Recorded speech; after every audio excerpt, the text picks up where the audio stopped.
기독교는 사도행전 1장에 성령님이 이 땅에 약속하신 대로 오신 이후부터 획기적인 큰 역사가 일어났습니다. 성령을 받기 전에는 육신의 사람이었고 두려워했고 쫀쫀했고 예수를 부인했고 한마디로 시골티가 찍찍 나는 사람들이었습니다. 그러나 그들이 약속한 성령이 임하시고 나서 그들의 삶은 180도 바뀌었습니다. 두려움이 담대함이 되었고 골방에 쫀쫀한 사람들이 예루살렘 성에 나가서 예수 그리스도를 전하게 되었습니다. 그리고 그들을 통해 다양한 역사가 나타나서 성령의 불이 번져서 시골 고기 잡던 어부 베드로가 설교하니까 3,000명이 회개하고 돌아오는 역사가 있었고 때로는 5,000명이 돌아왔고 각종 질병이 고침받고 귀신이 떠나가고 누구에 의해서가 아니라 스스로 모여서 떡을 떼고 기도하고 사도들의 가르침을 받고 가는 곳마다 칭찬을 듣고 구원 많은 사람을 더하게 만드는 역사들이 일어났습니다. 이것은 절대적으로 성령님의 역사 아니면 설명이 되지 않고 이해가 될 수 없는 상황이 바로 사도행전의 1장부터 시작되는 것입니다. 오늘도 그 시골 출신 고기 잡던 베드로가 밖에 나가서 예수 그리스도를 담대히 전했습니다. 그런데 베드로가 예수님을 전할 때 사람들이 죄책감을 느끼고 마음에 찔린 겁니다. 너무 찔리니까 오늘 37절에 이렇게 말합니다. 사람들이 이 말을 듣고 마음이 찔려서 형제들이여 우리가 어떻게 하면 좋겠습니까? 우리가 어떻게 하면 좋겠습니까? 하고 아우성을 쳤습니다. 그때 베드로가 내놓은 답은 딱 이겁니다. 죄를 회개하십시오. 그리고 용서를 받으십시오. 그리하면 당신들에게 성령을 선물로 주실 것입니다. 죄를 회개하고 죄를 용서받으면 성령을 받는다고 했습니다. 저는 한국 교회에서 40년 넘게 목회를 하면서 성경에 없는 일들이 자꾸 우리나라에 생겨서 안타깝습니다. 죄의 달콤함도 유지하고 죄도 지으면서 성령도 받고 싶은 그런 고약한 복음이 들어오면 안 됩니다. 있을 수도 없는 겁니다. 죄를 회개하고 죄 용서 받는 것에 성령의 은혜가 임하는 것이지 죄를 즐기고 죄와 타협하고 죄 지은 삶을 살면서 은혜 충만할 수는 절대로 없는 것입니다. 오늘날에 성령의 역사가 사라지고 있는 것은 교회 부흥이 안 되고 있는 것은 심령이 답답하고 좋은 걸 먹어도 배가 부르지 않고 좋은 걸 가도 만족감이 없는 것은 하늘이 닫히고 성령 역사가 사라지고 있기 때문이라는 사실은 명명백백한 일입니다. 그런데 왜 성령님의 은혜를 안 주십니까? 이상한 궤변을 놓고 뭐 시대가 끝났다는 둥 뭐 마지막 때 그런 소리는 안 할 게 아닙니다. 죄를 다루지 않기 때문에 그렇습니다. 성도들이 가장 싫어하는 설교가 죄라는 설교입니다. 눈 집어는 목사들이 제일 하기 싫은 설교가 죄에 대한 설교입니다. 그러나 이 문제를 다루지 않고는 절대로 성령의 은혜 받을 수가 없습니다. 이 문제를 톡 까놓고 다루지 않으면 성령의 은혜는 있을 수가 없는 것이고 죄의 문제를 다루지 않으면 부흥은 없는 것입니다. 저는 그래서 이 설교를 준비하면서 고민도 많이 했고 그러나 나는 우리 성도들을 믿습니다. 우리 장로님들을 믿습니다. 여러분들은 참 고운 마음밭을 갖고 있습니다. 최소한 담임 목사의 설교에 대한 신뢰를 갖고 있고 힘들지만 이런 설교를 드러낼 수 있는 성도가 나는 우리 교회라고 생각합니다. 나는 그래서 이런 설교하는 것이 자랑스럽고 여러분들을 정말 사랑하고 존경하는 마음이 있습니다. 오늘 게스트로 오신 신 목사님도 이런 설교를 들을 만한 분이라고 저는 생각합니다. 오늘 좀 귀담아 들으셔서 듣기 거북하고 힘들어도 이거 들어야 사는 겁니다. 안 들으면 죽습니다. 이거 듣고 소화해내야 성령님이 우리에게 임하시고 역사할 줄로 믿습니다. 이거 듣고 소화해야 아무리 먹어도 배가 부르지 않고 아무리 가져도 만족함이 없는 이것 해결할 수 있습니다. 내일부터 하는 집회 중에 짐 신발라 목사가 한 말씀이 내 마음에 하나 때린 곳이 있습니다. 성령이 없이도 행복한 사람, 매우 위험한 사람이다. 이 한마디가 제 심장을 찔렀습니다. 성령 없이 행복한 사람 있을 수도 없지만 서로 있다 그러면 그것은 대단히 위험한 사람이 되어버린 겁니다. 예수 믿는 사람들은 성령 충만 받아야 합니다. 성령이 오셔야 합니다. 그분이 오셔야 사는 겁니다. 그분이 오셔야 능력을 받고 돌파가 일어나고 병이 고침받고 문제가 해결되고 그분이 오셔야 부흥이 일어나고 그분이 오셔야 행복할 수 있는 걸 믿으시길 바랍니다. 그렇다면 이런 은혜의 성령의 사람이 되려면 죄에 대해서 알아야 합니다. 죄는 어떻게 들어옵니까? 죄는 드라큘라처럼 험악한 모습으로 찾아오지 않습니다. 죄는 매우 나의 약한 부분을 통해서 유혹하며 들어오는 겁니다. 유혹은 죄가 아닙니다. 그러나 유혹에 넘어가면 죄가 되는 겁니다. 젊은이가 이성을 보고 성적인 유혹을 느끼는 거 죄 아닙니다. 위험할 뿐입니다. 돈을 좋아하는 사람이 돈을 보고 돈을 갖고 싶은 유혹을 받는 것은 죄가 아닙니다. 죄질 위험이 있는 것뿐입니다. 마귀는 이걸 이용해서 끊임없이 우리를 죄를 짓도록 유혹합니다. 아담과 하와에게 뱀이 찾아 유혹할 때 어떻게 했습니까? 인간 속에 나도 하나님처럼 되고 싶은 그런 유혹을 약함이 있었습니다. 왜 이거 안 먹냐? 하나님 먹으면 죽을지도 모른다고 그랬어요. 아니, 안 죽어. 하나님이 그렇게 말씀하신 건 너도 하나님처럼 될까 봐 그런 거야. 나도 하나님처럼 되고 싶어하는 인간의 근본 본성을 터치하는 겁니다. 그 말 듣고 나니까 하나님이 의심스럽고 하나님이 의심스러우니까 선악과가 먹으면 절대 안 된다는 선악과가 먹음직스럽고 모함직스럽고 탐스럽게 보이기 시작하는 겁니다. 그 전까지는 안 그랬거든요. 그 유혹을 이기지 못하고 선악과를 따서 먹습니다. 그리고 남편도 먹입니다. 선악과를 보고 먹음직, 보암직, 탐스러울 때까지는 위험할 뿐이 죄는 아니었습니다. 그러나 따서 먹는 순간에 죄가 되는 겁니다.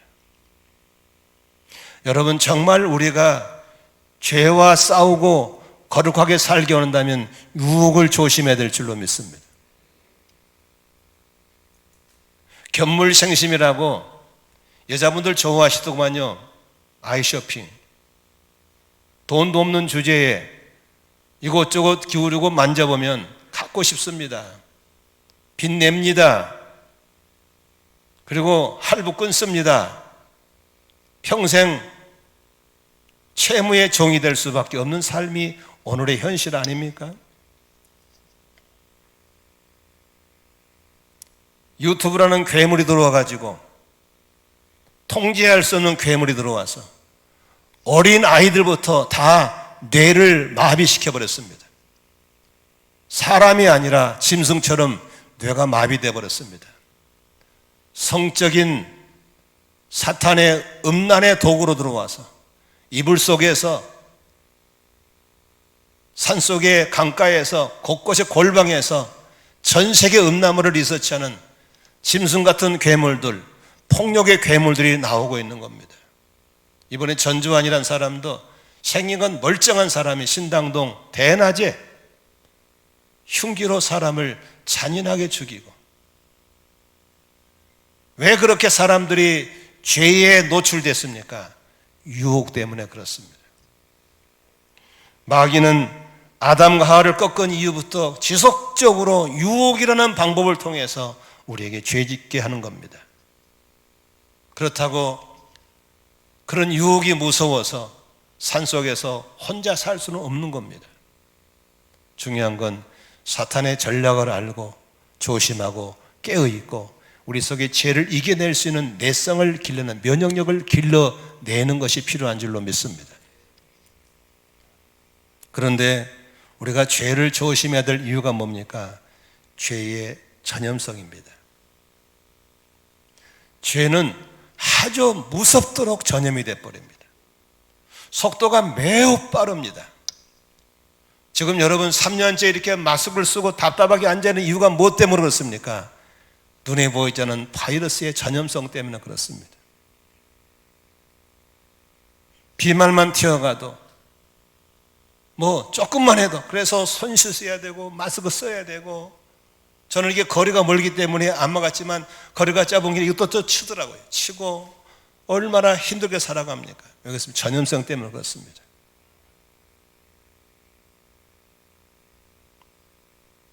그런데 이 바이러스보다 훨씬 전염력이 강한 게 뭡니까? 바로 죄입니다. 바이러스는 시간과 공간을 초월할 수가 없습니다. 그러나 죄는 시간과 공간도 초월해버립니다. 무섭도록 번지는 겁니다. 그런데 안타까운 것은 이렇게 바이러스와 싸우기 위해서는 온갖 철두철매, 손 씻자, 거리 두자, 마스크도 다 하는데 죄에 대한 경계는 너무 없다고 하는 것입니다. 다시 말하면 죄에 대한 포기했든지 아니면 무지했든지 둘 중에 하나라고 하는 겁니다. 나는 포기해서도 안 되고 무지해서도 안 될 줄로 믿습니다. 또한 죄를 경계하려 가장 큰 이유가 무엇입니까? 죄는 인간에게 매우 불행을 가져옵니다. 어떤 불행입니까? 관계를 깨버린 겁니다. 어떤 관계도 죄가 들어가면 관계를 깨버립니다. 이사야서 59장에 이사야는 그렇게 말합니다. 2절에 오직 너희 죄악이 너희와 너희의 하나님 사이를 갈라놓았다 그랬습니다. 죄가 하나님과 우리 사이를 갈라놔 버린 겁니다. 우리 교회를 오래 다니신 분들은 초창기 때 있었던 우리 교회 한 학생의 가정을 아실 겁니다.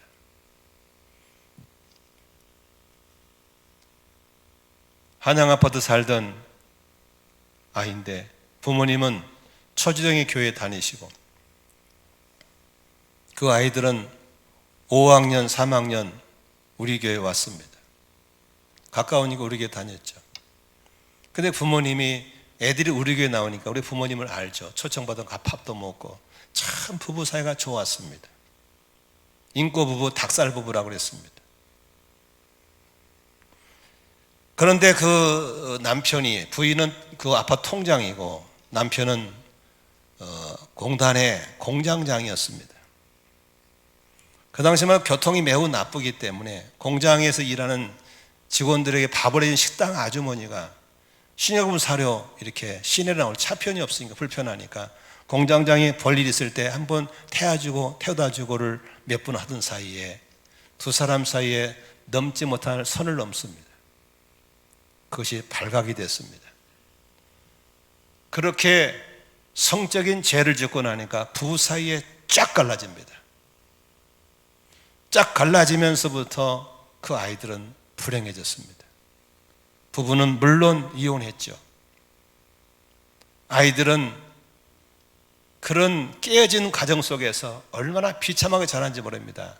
공부를 참 잘했습니다. 그 남자아이가 좋은 대학도 나왔습니다. 그런데 계속 가정폭력, 이혼, 그 딸아이도 마치 누나인데 그 아이도 계속 이혼, 그러면서 참 한 가정이 그렇게 비참해진 걸 볼 수가 없습니다.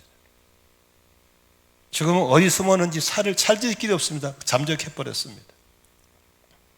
그 엄마는 남양주에 살고 그 아저씨는 뭐한지 모르겠어요. 여러분, 죄는 이렇게 관계를 깨버린 겁니다. 어떤 누구라도, 어떤 강한 무쇠라도 바위라도 죄가 들어가면 다 깨지게 되어 있습니다. 이런 무시무시한 파괴력을 지니고 있는 죄에 대해서 경계심이 없다, 태연하다, 무방비하다, 사탄에게 속고 사는 겁니다. 나는 이 설교는 저와 여러분들이 영적으로 깨어서 정말 죄를 조심하려면 유혹을 조심하기를 주의 이름으로 축원합니다. 보는 것 조심해야 됩니다. 듣는 것 조심해야 됩니다. 스킨십 조심하셔야 됩니다. 저는 목회할 때 다른 거 어렵지 않습니다. 이런 죄에 대한 유혹이 가장 어렵습니다. 너무너무 어려워요. 저는 저에게 맞는 유혹이 있는 거예요. 장로님은 장로님 맞는 유혹이 있는 거예요. 이 처절한 유혹은 우리가 천국 가서 주 앞에 설 때까지 끊어지지 않습니다. 믿으시면 아멘 하십시다. 그런데 로마 3장에 보니까 모든 사람이 죄를 범했다. 이 땅에 죄 없는 사람 아무도 없습니다. 끊임없이 사탄은 죄를 짓는 자마다 마귀에게 속했다고 그랬습니다. 죄를 짓는 순간 즉시 마귀는 딱 따라붙어서 우리를 괴롭힙니다. 험집 잡습니다. 그러니 그렇게 살다가 오신 분들이 설교가 들리겠습니까? 미치는 거지. 은혜가 오겠습니까? 답답하죠. 안 되는 거예요. 전부 다 석고상처럼 종교인으로 만들어버린 거예요. 집에다 가면 갖다 놓고 교회 가서 쓰는 가면, 동창회 쓰는 가면, 출근 쓰는 가면 쓰고 가면 인생을 만들어버린 겁니다. 우리 모두 죄와 싸우시고 가면을 벗어던지기를 주의 이름으로 축원합니다. 아멘. 그렇다면 이 죄를 어떻게 해야 되나? 어떻게 해야 되는가요? 전염병이 왔을 때 오리나 닭이나 소나 돼지들을 어떻게 하던가요? 한꺼번에 그냥 다 묻어버리잖아요. 다 죽여버리잖아요. 여러분, 다 죽일 때 병든 것만 골라 죽이나요? 아니잖아요. 그냥 그 근방에 묶어서 다 쳐넣어버리잖아요. 여러분, 암 수술할 때 그 암만 똑 잡아 떼던가요? 아닙니다. 고부곤에 다 잘라버립니다. 죄는 어떻게 해결하나요? 하나님의 방법은 하나밖에 없었습니다. 죽여버린 겁니다. 죽음 외에는, 죽여버린 것 외에는 죄를 처리할 방법이 없었습니다. 그래서 하나님께서는 창세기 10장 9절에 9장 10장에 뭐가 나옵니까? 이 땅에 죄악이 너무 관영하니까 하나님 후회합니다. 내가 사람 지은 걸 후회했다 그랬어요. 그래서 하나님이 선택한 것은 싹 쓸어버린 거예요. 그래서 당시에 하나님 보시기에 믿음의 의인이라고 하는 노아의 가족 빼놓고는 이 땅의 모든 사람을 다 홍수로 쓸어버립니다. 죽여버립니다. 그러면 죄가 없어지면 얼마나 좋겠어요. 그런데 노아 속에 숨어져 있는 죄의 덕봇이 또 자라납니다. 셈과 함과 야벨 통해서 죄가 퍼집니다. 급속도로 퍼집니다. 하나님의 또 죄에 대한 처리 방법이 나왔습니다. 그게 뭔지 아십니까? 죽여버린 겁니다. 죄는 무조건 죽여버린 것 외에는 아무 대안이 없는 겁니다. 그래서 이런 사람은 죽여라, 이런 사람은 죽여라, 이런 사람. 그래서 모세경 속에 다 죽여버린 겁니다. 살인죄는 죽여버리라, 부르자식 죽여버리라, 무당도 죽여버리라. 죽여야만 그 죄가 없어지기 때문에 다 죽이라고 그랬습니다. 그런 하나님께서 우리에게 어떤 또 은혜를 베풀어 줬습니까? 따라합시다. 하나님은 사랑의 하나님이시고 공의의 하나님이시다. 그래서 하나님이 정한 법이 사랑의 하나님이니까 죄인은 사랑하지만 죄는 미워하는 거예요. 그래서 하나님이 만드는 방법이 제물을 드려서 제물을 죽여서 그 제물의 피를 흘림으로 피의 제사가 죄를 용서받게 하는 제도를 만들었어요. 그게 피의 제사입니다.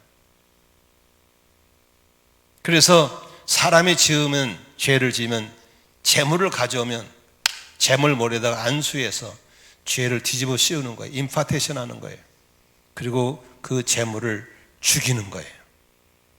내 죄를 뒤집어 쓴 재물을 죽이는 거예요. 동물을 죽이는 거예요. 그리고 그 생명이 피에 있기 때문에 그 생명, 그 피를 하나님의 단에다가 뿌리면 그 죄를 용서받는 제도를 만들어 놓으셨어요. 이게 바로 피의 제사라고 하는 거예요. 하나님이 우리를 사랑하셔서, 죄는 미워하지만 죄인은 사랑하셔서 만든 제도가 바로 피의 제사, 죽음의 제사인 것을 믿으시기를 바랍니다. 그러는 사이 하나님께서는 수많은 짐승들을 죽여야 됐어요. 수많은 양을 잡고 소를 잡고 끊임없이 죽여야 돼요. 죄질 때만 죽여야 되니까. 얼마나 많은 피가 흘렸겠어요. 근데 왜 그렇게 피를 흘릴까? 레위 17장 11절에 보니까 생명은 피에 있습니다. 피는 곧 생명입니다. 그러므로 자, 그리고 시작. 생물의 생명이 바로 그 피 속에 있기 때문이다. 피는 너희 자신의 죄를 속하는 제물로 삼아 제단에 바치라고 너에게 준 것이다. 피가 바로 생명을 지니고 있기 때문에 죄를 속하는 것이다. 피가 생명이기 때문에 피의 제사 없이는 죄 사함이 없는 걸 믿으시기 바랍니다. 다시 말하면 죄를 죽이지 않으면 죄는 없어지지 않습니다. 그런데 하나님께서는 잘 보세요. 오래전부터 우리 인생들을 향해서 놀라운 계획을 갖고 계셨습니다. 그게 뭐냐면 매번 이렇게 짐승을 잡아 죄를 없애는 방법보다도 이제 당신의 독생자 예수를 보내셔서 예수가 우리의 죄를 대신 뒤집어 쓰게 만들어서 우리를 죽게 만들고 그것 때문에 우리가 살게 하시려는 하나님의 놀라운 계획을 갖고 계셨습니다. 그래서 예수가 이 땅에 오시기 700년 전에 이사야 선지자를 통해서 이 예언을 좀 더 구체적으로 설명해 줬습니다. 그게 바로 이사야서 53장 4절에 있습니다. 한번 읽겠습니다. 그는 실로 우리가 받아야 할 고통을 대신 받고 우리가 겪어야 할 슬픔을 대신 겪었다. 여기서 대신 받고 대신 겪었다가 굉장히 중요한 부분입니다. 대신 받고 대신 겪었다. 내가 갚을 죄를 그분이 대신 갚아주셨고 내가 죽을 걸 그분이 대신 죽어주신 겁니다. 그러나 우리는 그가 징벌을 받아서 하나님에게 맞으며 고난을 받는다고 생각했다. 우리는 잘못 생각하고 있었던 것입니다. 5절에 그러나 그가 찔린 것은 우리의 허물 때문이고 그가 상처를 받은 것은 우리의 악함 때문이다. 나 때문에 바로 대속의 사랑을 얘기합니다. 그로 인해서 그가 징계를 받아 평화를 누리게 되었고 우리 병이 낫게 되었고 이런 은혜를 예수가 오시 700년 전에 하나님이 약속해 주신 것입니다. 그리고 700년 이후에 예수가 이 땅에 오셔서 그렇게 십자가에서 우리의 죄를 위해서 제물이 되어주신 줄로 믿습니다. 그래서 바울은 고린도 교인들에게 말하기를 이 십자가의 도가 멸망받을 사람들에게는 미련하게 보이지만 구원을 얻는 우리에게는 하나님의 능력이라고 말한 줄로 믿습니다. 이 십자가에 피 묻은 복음, 죄는 반드시 죽어야 되는데 내가 죽을 자리 그분이 대신 죽으신 이 피의 복음이 나는 여러분에게는 능력으로 들려지기를 주의 이름으로 축원합니다. 히브리서 9장 12절에 히브리 기자는 이렇게 말합니다. 단 한 번의 지성소에 들어가셨습니다. 그는 염소나 송아지의 피로서가 아니라 자기의 피로서 우리에게 영원한 구원을 이루셨습니다. 이제 예수의 십자가의 피의 복음 가지고 제물을 잡아서 짐승의 피가 아니라 예수의 피를 가지고 단번에 지성소에 가서 하나님을 뵙고 예배하고 은혜 받을 수 있는 길이 우리에게 열렸다라고 고백하고 있는 것입니다. 여러분, 저를 자세히 보십시오. 은혜 받기 원하시면 아멘 하십시다. 성령으로 기쁨으로 회복하고 성령으로 행복을 느끼기 원하고 지금의 다양한 문제가 성령님의 능력으로 기적같이 해결돼서 간증자가 되기를 원하시면 아멘 하십시다. 그 은혜 속에 들어가려면 이 죄의 문제 반드시 다뤄야 됩니다. 반드시. 이 죄의 문제를 안 다루면 절대로 은혜 없습니다. 안 되는 겁니다. 이미 단절돼 버렸고 귀는 먹어버렸고 눈은 보이지 않고 석호처럼 굳어져서 종교인으로 살아가고 있는 겁니다. 그러나 이 죄의 문제를 꺼내서 부시고 이 문제가 깨뜨려질 때 거기에 성령님의 은혜가 임할 줄로 믿으시기를 바랍니다. 여러분 속에 있는 죄를 죽이기를 원하시면 아멘 하십시다. 이 죄의 죽임, 이걸 보고 회개라고 하는 겁니다. 회개는 두 종류의 회개가 있습니다. 첫 번째는 최초의 회개. 다시 말하면 여러분 예수 믿고 구원받을 때 회개해야 구원받거든요. 그게 무슨 회개인지 아세요? 하나님 잘못했어요. 제가 등 돌리고 사는 거 회개합니다. 하나님 제 주인이 잘못된 거 깨닫습니다. 이제 마귀 주인이 아니라 예수가 나의 주님입니다 라고 돌아서는 것이 최초 회개입니다. 이 회개를 다 해야 구원받을 줄로 믿습니다. 그 회개 한 사람에게 세례를 주는 것이고 이 회개 한 사람에게 하나님께서 자녀로 삼아주시는 겁니다. 근데 많은 사람들은 그때 회개 이후에 다시는 회개하지 않습니다. 아닙니다. 반복적인 회개해야 됩니다. 초심의 첫째 회개는 우리가 구원받기 위해서 하나님의 자녀로 인정받기 위한 회개라면은 이제 지속적으로 회개해야 될 이유는 뭡니까? 우리가 성화되기 위해서 회개해야 됩니다. 장로는 장로답게, 목사는 목사답게, 권사는 권사답게, 청년답게 이렇게 끊임없이 주님을 닮아가기 위해서 우리는 회개해야 합니다.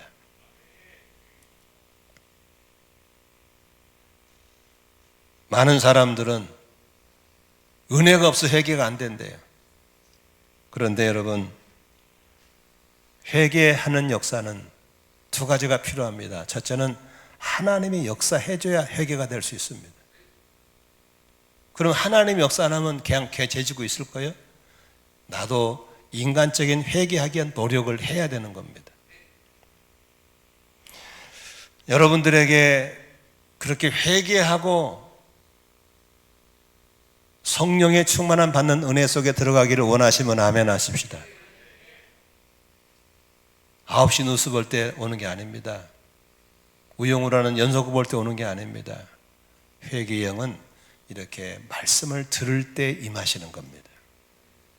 말씀을 들을 때, 찬양을 부를 때 임하시는 겁니다. 기도할 때 성령님이 임하시는 겁니다. 저는 얼마 전에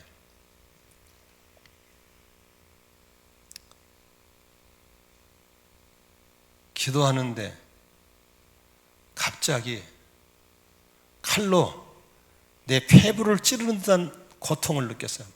얼마나 아프지? 소리를 질렀어요.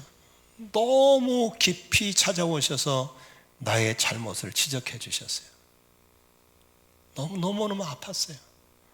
하나님 죄송해요. 하나님 잘못했어요. 막 무릎 꿇고, 그것은 하나님이 나를 찾아오셔서 회개하도록 도와주셨어요. 그럴 때 내가 닭자목 오리발라면 식으로 하나님 왜 이러세요? 나만 그렇나요? 옆 동네 그 목사는 나보다 더 심해요. 이렇게 하면 회개가 안 이루어지는 거예요. 그 찔림을 통해서 하나님이 너희놈 이거 잘못했지, 이거 빨리 털어야 돼, 그래 사는 거야 라고 했을 때 하나님의 역사와 내가 거기에 반응할 때 회개하고 개가 이루어질 줄로 믿습니다. 아멘. 그러므로 회개는 하나님만의 전적인 역사다 아니에요. 회개는 나만의 역사다 아니에요. 하나님의 역사와 나의 반응이 함께 가야 온전한 회개가 이루어질 줄로 믿습니다.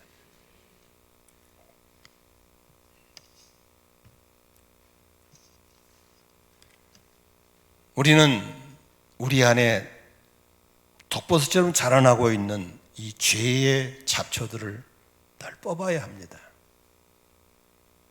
저는 지금 3년째 밭농사를 짓고 있습니다. 농사를 지으면서 보니까 농사는 농사 짓는 게 중요한 게 아니에요. 잡초와의 싸움이더라고요. 잡초가 어떻게 해서 많이 자란지 몰라요. 그냥 자고 나면 자라고 자고 나면 비만 한번 자라있고 잡초 때문에 아무것도 못 해먹어요. 그냥.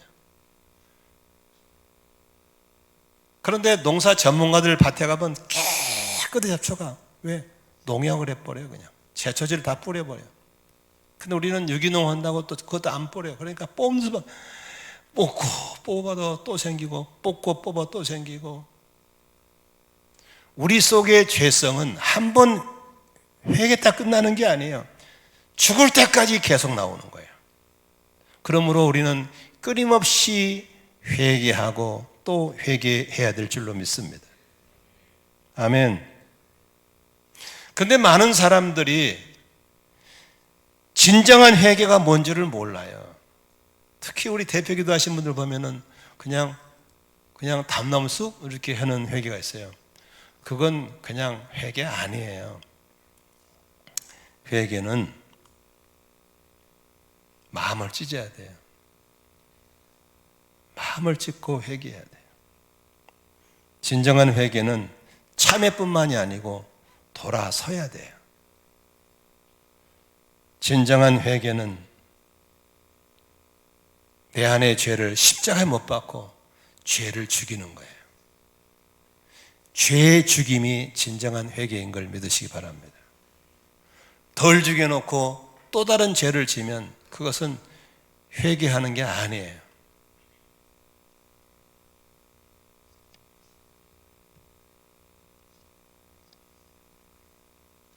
여러분, 우리 속에 이런 죄 죽임, 죄 찢음이 날마다 일어날 수 있기를 주의 이름으로 축원합니다. 회개와 부흥은 함께 가는 거예요. 뗄 수가 없는 거예요. 회개 있는 곳에 부흥이 있고 회개 없는 곳에 부흥이 없는 거예요. 근데 우리는 회개하지 않고 부흥을 구하는 이상한 나라가 됐단 말이에요. 아니에요. 안 되는 거예요. 절대로 있을 수 없어요. 성령은 속일 수가 없어요.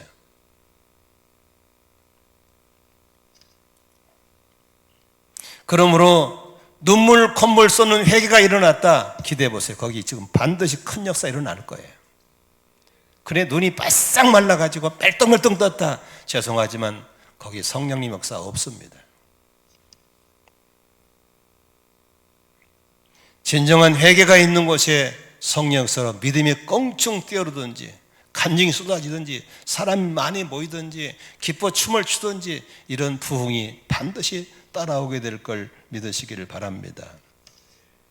그러니까 베드로가 설교할 때 그런 회개가 터지니까 사람들이 막 전염돼서 여러분 죄도 전염, 은혜도 전염될 줄로 믿습니다. 막 쫙 번져가는 거예요. 그러니까 막 사람들이 회개하고 돌아오고 교회가 세워지고 부흥되는 거예요. 제가 예도 순복음 갈 때 8만 명 모이더라고요. 그 교회 갈 때. 근데 제가 딱 7년 다녔거든요. 그 교회. 7년 동안 8만 명에 40만은 늘어버리더라고요. 저는 그 현장을 봤어요. 모이면 회개해요. 막 콧물 흘리고 눈물 흘리고 금식하고 부르짖고 그러니 막 그냥 은혜가 전염되는 거예요. 막 기쁨이 충만하고 밤새도록 철하기도 하고 그 다음날 또 출근하는 거예요. 새벽은 말할 것도 없고요. 행복했어요. 걸음걸이가 얼마나 열심인지 몰라요. 다 성령에 취해 있었어요. 목사님의 설교는 칼이고 불이었어요. 떨어지면 아멘으로 받았어요. 바로 이게 바로 성령의 역사예요. 회개와 성령의 역사, 회개와 부흥은 함께 가는 것이지 따로 갈 수가 없는 거예요. 회개가 없는 곳 부흥이 없습니다. 회개가 있으면 부흥도 있습니다. 믿으시면 아멘 합시다. 우리 내일부터 뭐 성령 집회한다. 아닙니다. 이거 회개해야 됩니다. 회개가 없으면 안 되는 겁니다.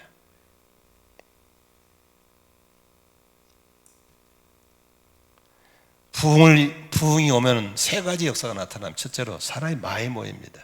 신학교 가는 사람이 많아져 버립니다. 일꾼들이 많아집니다. 오늘 신학교로 안 간다, 숫자가 텅텅 빈다, 이거 간단합니다. 부흥이 없는 겁니다. 부흥이 일어나면은 외적인 증가도 있지만 내적인 갱신이 있습니다. 기쁘고 생명력 있고 열의가 있고 진지하고 충만해지고 이런 역사들이 막 일어나는 겁니다. 그러므로 목자님들 힘들지만 그것은 힘으로 힘든 겁니다. 성령이 오시는 부흥에 일어나면 목장이 재밌어집니다. 아멘이시죠? 부흥이 일어나면은 외적 내적 부흥도 있지만 세상에 영향력을 줄 수 있게 되는 겁니다. 저는 요 사이에 뉴스 보면 짜증나는 건 정치인들 보면 나는 이해가 안 돼요. 지금 급히 다뤄야 할 본질 문제가 너무나 삼지되어 있는데 비본질 가지고 계속 흑인이 백인이 싸울 때 너무 안타까워요. 이 땅에 저렇게 인물이 없나 안타까워요. 성령 받고 정말 요셉 같은 다니엘 같은 모세 같은 사람이 나와서 모든 영역에 들어가서 성령의 기름 부으심 속에서 일하는 역사가 일어나야 될 줄로 믿습니다. 이것은 우리가 회개하고 성령 받고 부흥이 일어나야 이런 역사가 일어날 줄로 믿습니다. 과거에는 우리 한국교회에 존경할 만한 인물들이 있었습니다. 6.25 이후에는 한경직이라는 목사님이 어른으로 계셨습니다. 70년, 80년대는 조윤기 목사님이라는 어른이 계셨고 옥하는 목사님이라는 어른이 계셨습니다. 지금 한국교회는 존경할 만한 어른이 계시지 않습니다. 너무 안타깝습니다. 우리나라에 1907년도에 성령의 불이 떨어졌습니다. 이 성령의 불이 떨어질 때 어떻게 불 떨어졌습니까? 불 떨어지기 4년 전에 1903년도에 중국에서 파송받은 화이트라는 여성교사님, 캐나다 파송받은 여성교사 맥컬리라는 여성교사 두 여성교사님이 모여서 이 한국 땅에 부흥이 일어나도록 작정 기도를 시작했습니다. 그 소식을 듣고 다른 여성교사님들이 같이 7명이 모여서 매일 밤 이 땅에 부흥을 달라고 기도를 시작했습니다. 그러다가 그들이 하디라는 선교사님을 초청하기로 했습니다. 하디라는 선교사님 본래 부산서 사역했는데 열매가 없었어요. 그래서 원천 쪽으로 올라와서 원산 그쪽에서 사역하는데 거기서도 별로 열매가 없었어요. 하디가 강사로 초청받고 나서 걱정이 되는 거예요. 큰일 났네 이거. 별로 내놓을 것도 없는데 초청을 하니까 하디가 작정 기도를 했어요. 그때 하디에게 하나님의 성령이 회개형을 부어주신 거예요. 너 이놈, 네가 한국 사람들 무시했지. 가난하다고 무시하고 무식하다고 무시하고 너 몰라진다고 성질내고 그랬지 하면서 하디에게 회개형을 부어줬어요. 하디가 골방에서 뒹굴면서 회개하는 거예요. 하나님, 선교사인 내가 선교지 사람들을 무시했습니다. 가난하다고 무시했고 무식하다고 무시했고 나를 몰라준다고 경멸했습니다. 다 회개했어요. 그러면서 하나님이 하디에게 회개의 영을 부어주고 회개할 때 하디에게 성령의 은혜를 주셨어요. 잘 들으세요. 하디에게 임한 성령의 은혜가 1907년도에 평양 장대연교회 길선진 목사가 집회할 때 거기도 회개가 터집니다. 길선진 목사가 집회하다가 뭐라 한 줄 아세요? 여러분, 내 친구가 죽으면서 자기 부인 좀 잘 돌봐달라고 했는데 내 친구 집안 정리한 척하면서 내가 돈 20원 돌라 먹었습니다. 이 도둑놈이. 내가 도둑놈이라고 그냥 공개적으로 회개한 거예요. 그랬더니 막 곳곳에서 너는 20원이 난 30원 돌라 먹었다. 막 곳곳에서 도둑놈들이 회개를 시작한 겁니다. 그래서 온 집회 장소가 회개가 터졌을 때 거기에 성령이 불이 떨어진 걸 믿으시기를 바랍니다. 그것이 한국교회에 불을 지른 거예요. 그러므로 회개가 터질 때 은혜가 오는 것이고 회개가 없으면 은혜가 없는 거예요. 아멘입니까? 우리는 지속적으로 회개해야 합니다. 왜냐하면 우리의 성화는 계속 이어져야 되기 때문에 회개해야 됩니다. 늘 회개할 이유가 우리는 언제나 은혜가 필요한 사람인 걸 믿으시기를 바랍니다. 어떤 죄를 회개할까요? 우리 속에 있는 내주에 있는 죄의 뿌리들을 살펴보셔야 됩니다. 첫째는 성적 습관을 돌아봐야 됩니다. 내 안에 음심이 없는지, 공상이 없는지, 음란물을 탐닉하지는 않는지를 돌아보면서 잡초들을 뽑아내야 될 줄로 믿습니다. 성격과 기질, 성경질을 자주 내고 화를 자주 내고 고집스럽고 퉁명스러운 것도 우리는 회개해야 합니다. 타인에 대한 태도, 미움과 시기와 질투와 교만과 경멸도 회개해야 됩니다. 욕심, 그릇된 야망, 명예심, 탐심, 하나님의 영광보다 자기를 드러내고자 하는 것도 회개해야 됩니다. 잘못된 생각, 사람을 외모로 판단하거나 편견하거나 선입견, 고정관념 등도 우리는 회개할 제목인 걸 믿으시기를 바랍니다. 며칠 전에 제 아내가 찾아오셔서 여보, 내가 본 당신 요새 너무 날카로워. 조심하면 좋겠어. 저는 변명하지 않았습니다. 제가 17년 동안 갑상선 기능 항진증 약을 먹었습니다. 근데 그 약을 끊고 싶었습니다. 그런데 한 번에 끊을 수 없기 때문에 5ml 약을 2.5로 줄였습니다. 지금 줄인 지 2달째입니다. 그러니까 내 안에 잘 조절이 안 돼서 굉장히 날카롭습니다. 그걸 내가 써가지고 다니면서 나 날카로운 거 장난을 이해해 주세요. 그럴 수는 없지 않습니까? 우리 아내가 조심하라고 하는 것을 받아들일 수밖에 없습니다. 그래서 대리선생님 저는 안 만나려는 겁니다. 왜냐하면 내가 남에게 누가 될까 봐서 그렇습니다. 내일 모레 70인데도 불구하고 내 안에 끊임없이 음심이 자리 잡고 있습니다. 싸워야 됩니다. 내 안에 죄를 찢어야 됩니다. 내 안에 죄를 죽여야 되는 겁니다. 그리 하나님이 나를 통해서 은혜를 주시고 성령 역사가 흘러가게 하실 걸 믿으시기를 바랍니다. 베드로는 설교할 때 그를 통해 성령님이 역사하심으로 사람들 속에 지적한 겁니다. 너무 찔리니까 내가 어찌하면 좋겠는가. 이런 찔림을 받는다는 건 그 사람 살아있다는 소리고 하나님 쓰시게 된 사람이거든요. 회개하십시오. 죄 용서 받으십시오. 그러면 성령 선물 받을 수 있습니다. 아멘이시죠? 그런데 이런 설교도 들리지 않아요. 죽은 자입니다. 죄송합니다만 죽었어요. 나는 그래도 희망이 있습니다. 너 죽었어? 아니야. 성령 바람 불면 에스겔 골짜기에 뼈들을 군대로 만드신 하나님. 할렐루야. 나는 그 성령을 믿습니다. 저는 그래서 기도 시작합니다. 하나님, 우리 교회에 뼈들이 모여와도 괜찮습니다. 군대를 만들어 주시옵소서. 나부터 회개하겠습니다. 회개가 전염되지 번지게 하겠습니다. 성령의 불이 번지게 하겠습니다.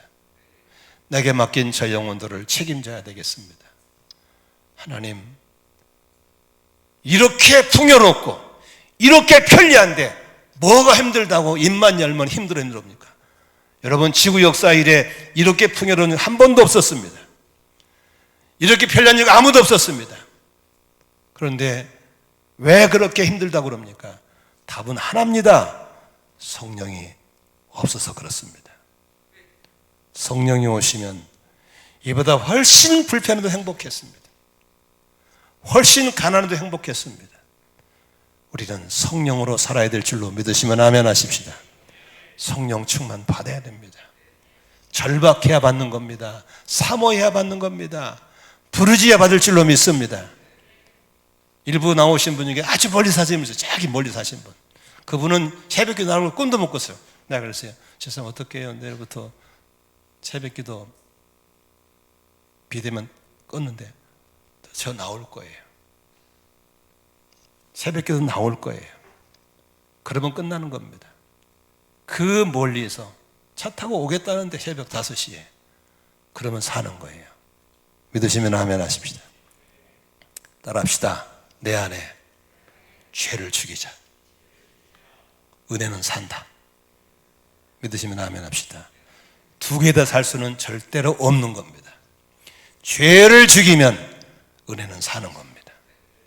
그러므로 우리 속에 날마다 회개하시고 시간만 나면 회개하시고 성령님이 말씀하시면 즉시 회개하면서 내 안에 죄를 자꾸 죽여나가면 은혜의 역사는 계속 일어날 줄로 믿으시면 아멘 하십시다. 우리 그런 신앙생활, 그런 목장, 그런 교회 되시기를 주의 이름으로 축원합니다. 축원합니다. 우리 합심으로 기도하겠습니다.